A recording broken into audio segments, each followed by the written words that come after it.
Donc suite à vos nombreuses questions sur la manipulation d'hier, la rubrique la manipulation de la dépose du sillet, du chevalet, pardon.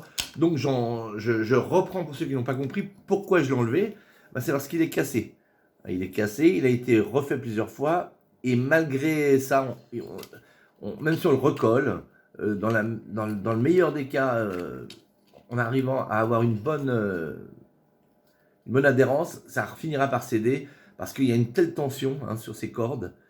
Je ne sais plus l'ordre de force qui s'exerce sur une corde. C'est impossible. Donc il va falloir tout simplement le changer. Donc voilà. Et alors outre le fer à repasser qu'on emploie pour chauffer la colle, je reprends. Il faut un grand couteau qui va venir ici. Voilà. Il faut qu'il soit assez grand pour être parallèle à la table, enfin carrément contre, et puis qu'il soit voilà, qu'il soit bien sous le chevalet. Donc voilà. Si on a des guitares absolument de luxe et tout ça, je vous conseille ici de venir mettre des fines pellicules avec un autocollant qui n'est pas très agressif, parce que les tables de Martine et tout, c'est quand même des vernis qui sont des nitrocellulosiques et tout. On peut pas laisser longtemps un collant dessus, mais vous pouvez éventuellement venir de chaque côté de votre chevalet à déposer, et alors vous faites pareil, vous chauffez et vous venez, et voilà. Si jamais vous frottez un peu, qu'il y a une petite particule qui se met, vous ne rayez pas la table, c'est sûr. Là, je ne l'ai pas rayé, mais j'ai une certaine habitude. Voilà. Donc, c'est ce qu'on appelle l'art de la table, surtout en cuisine, par les temps qui courent. C'est très, très important d'avoir tout ça, parce qu'on ne peut pas courir chez son fournisseur pour avoir des outils et tout ça. Et puis, voilà. Donc, ça, il va falloir que vous en commandiez un. C'est simple, ils font pratiquement tous. Il faut que vous le mesuriez d'abord pour que vous soyez sûr de pouvoir cacher, enfin retrouver l'emplacement de votre trace qui est restée là. Et puis donc si vous regardez, en majeure partie, ils font à peu près un peu tous moins de 3 cm, un peu tous moins de 19 cm. Donc j'ai regardé sur 2-3 modèles que j'ai ici. Je pourrais les interchanger. Je ne vais pas les changer puisque les autres guitares fonctionnent. Donc je vais en commander un chez mon chinois préféré. Ou si vous voulez mettre plus d'argent, faire travailler les Français qui achètent quand même chez les Chinois, c'est votre choix.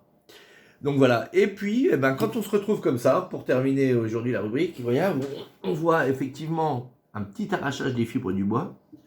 Alors les traces que vous voyez ne sont pas de mon fait. Voilà, c'est la propriétaire de la guitare ou la personne qui lui a donné. Voilà. Donc on va venir avec une petite cale comme ça, abrasive. On va venir comme ça, de façon à ce que les fibres à venir araser et écraser et limer, sans dépasser sur le vernis, les fibres qui se sont soulevées lors de l'arrachage. Voilà, pour arriver à avoir une surface parfaitement plane. Et quand vous allez recevoir votre prochain, qui sera nickel ici, ça fera l'objet d'une prochaine rubrique. Il faudra le coller intimement avec un jeu de serre-joint. Et puis, voilà, avec d'autres astuces que l'on découvrira plus tard. Voilà, que dire de cette guitare? Voilà, je ne vais pas commander la pièce pour l'instant parce que j'attends d'autres pièces de guitare qui ont été expédiées de partout, qui m'ont été expédiées, qui n'arrivent pas. Je n'arrive pas à savoir où elles sont, donc c'est normal. On est un petit peu en difficulté en ce moment.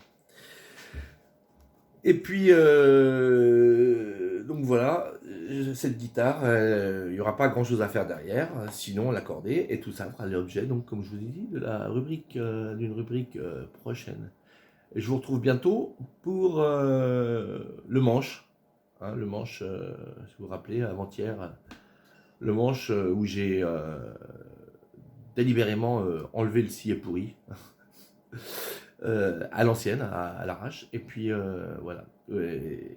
Et puis on a donc limé les bords de fret. Voilà, portez-vous bien, chers luthiers amateurs.